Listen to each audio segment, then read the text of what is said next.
What's up, everybody? Caleb Wagner, aka Wags My Tag, coming back inside your eye, and I'm talking about UFC 172. It just transpired, and boy, was it something to behold. You had John Bones Jones versus Glover Teixeira, and it was an incredible fight because Glover Teixeira did not let John Jones maul him until John Jones started to maul him.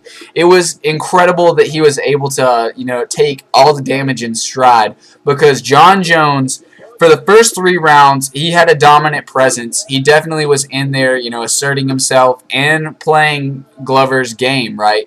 He was staying close with him, not just working the long game. He was actually beating Glover at his own game plan, and that was one thing that he set out there to go do. He wanted to be dominant. And we didn't get to see that domination until the 4th round. When that 4th round kicked in and Jones really started to put the work on him, it was ridiculous. He was throwing combinations of these front kicks that were just moving him back. He was like hitting him with everything. You got to see John Jones throwing shoulder punches. You got to see him throwing elbows. He was using every part of his body, utilizing it in the best way possible. It was nasty. Like, when they took him into the corner after the 4th round, even his guy in the corner was like, John, that was an artistic round. You were doing some amazing work. You were an artist out there.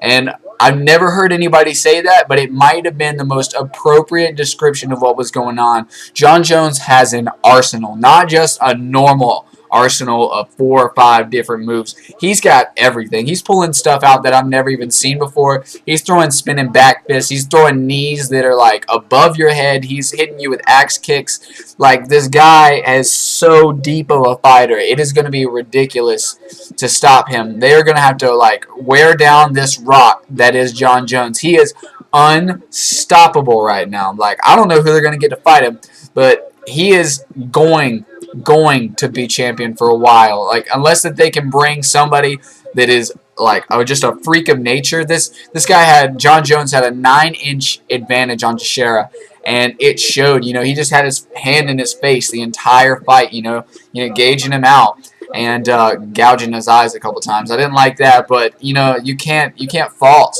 Jones for having long arms and using that as an advantage. Putting his hand in his face. That's just part of being like longer and lankier than your opponent. You got to use that to your advantage, and he did really well. It was a really cool fight to watch. Like I said, Teixeira, he took some punishment. I thought it was possible that he could have brought it back. I was not going to count him out until everything was said and done, because he was taking all of this damage, all of these, painful blows in stride.